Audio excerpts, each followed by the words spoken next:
May 20th, short day to the city park. Hiwassee to Wytheville, Virginia. The morning starts slowly at Ben's aunt's house as he takes ibuprofen and ices his knees to try to get them ready for another day of riding. They head west, hoping to make it to Troutsdale, Virginia.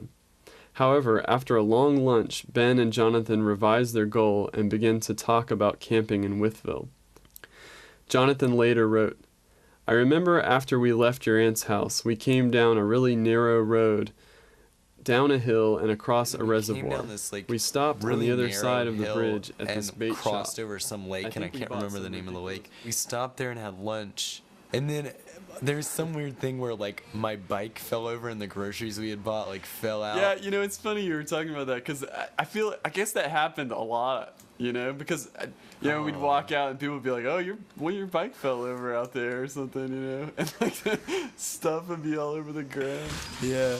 There were some like bad characters or whatever. I think, yeah. So then we were pulling off. Yeah, they were asking us if we had any pot. There was like an older guy with them. You know, like, "You guys have any pot?" And, you know, like they just assumed we would have to be biking across, you know, with all this stuff. That's right. And then we were like, "Oh, let's get out of here." And so we like got on our bikes and rode, and like one of your gloves fell off, and they're like, "Hey!" And I was like, "Oh no!" They're like calling us back to, and they were. And so I went back, and they were like wearing them, you know. And I rode up to him and said, like, "Hey, did you guys get my gloves?" You know, and they were kind of like, at first they were kind of like, "No, what?" You know, like, I was like, "Aren't those my gloves you got there?" And they were like, "Yeah," and they gave them back. You know, yeah. So at that grocery store, I forget. I think we bought like a green pepper and an onion or something. Yeah, I remember a green pepper falling on the ground when you were back. And that night, like, it just felt like a really good success. Like I think I had like some like dried black bean mix, and we like cooked the peppers and onions with it at Wytheville Park. Like, I just really remember. I think that black bean mix was like deadly. A gas problem for me for a long wasn't time. Yeah, right. But you know what? It's funny. Like it seems like you always remember good things about the meals. But like I remember a bad thing about that meal is we had bought that cheese powder at that what kind of store? Mennonite store. And that was the first time we were like, okay, we have to use up some of this cheese powder. We used a lot of it in something, you know. It was pretty bad. Oh man. Earlier that morning, so there was the place where we had stopped and we were talking about dying.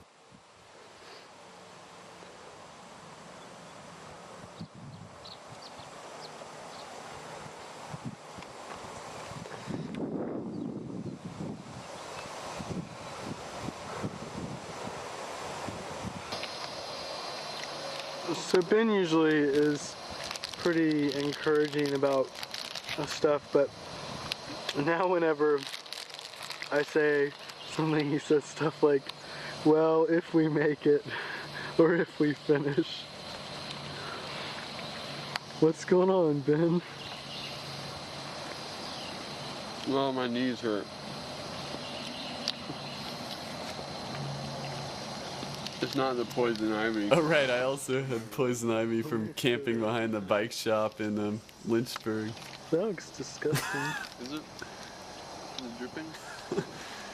And I mean, I think the thing we did not know at this point is that the worst was over. Particularly in my right knee hurts. Oh, it's the right knee. In the beginning, sure, my ankles hurt, and then that went away. So maybe this will go away, but I mean, the worst was really over. Like, well, not for you. But I mean, in terms of like hills and like physical stress on our body, like I remember at this point thinking, like, like, if we You can't say. Yeah. If we're getting this beat up, like in the Appalachian Mountains, what's gonna happen in the Rockies? Right. I know. What do you think you would do if my knees gave out? I was gonna quit. You sprung that on me. This is actually something we've kind of brought up a couple times and said that we should wait till we're videotaping. I don't know. What would you have me do? This is I really don't know. like, I think it would be totally up to the person. The point at which like like it felt like some kind of war analogy. Like, Right. you know, like, okay, if I die, like, will you take my bike helmet to like my parents, like, kind of stuff. Like, it was really Throw kind of your ashes sick. into the west, Yeah. the Pacific Ocean. And that was one thing that I felt like nobody who wasn't on the trip with us understood about kind of like what was hard about it is it Right. felt like this, I don't know, like crazy thing. Journey to your death. Yeah. Yeah. Which I mean, like, I don't think was good. Like, I wouldn't try and recreate that on another trip. Like, I don't think that was a good attitude to have, but Right. at this point I was immersed in that Yeah. attitude. Yeah, and it was so early in the trip. That I was feel like if what was really if I kind of was discouraging. incapacitated, I was unable to finish, I would still, I mean, I still have my plane ticket, so I would still probably just take a train out there or something. And, you know, just hang out or whatever until, Yeah, or maybe bike more if I could. yeah. I feel like it would also make me pretty sad if I was like laid up in the hospital, you know. I guess probably. Yeah. I mean, I wonder what would happen. Like, I guess I would get transferred somehow to somewhere where my family was or something. I guess we should just note that it's only our 5th day and we're talking about this. Yeah. Right. I thought it was the 6th day. Oh, really? I remember at this point I was like, I was kind of trying hard to be positive, but talking about this really did help me like sort of like rationalize, you know, quitting and how that might be okay and it might still be fun, you know, to travel out west.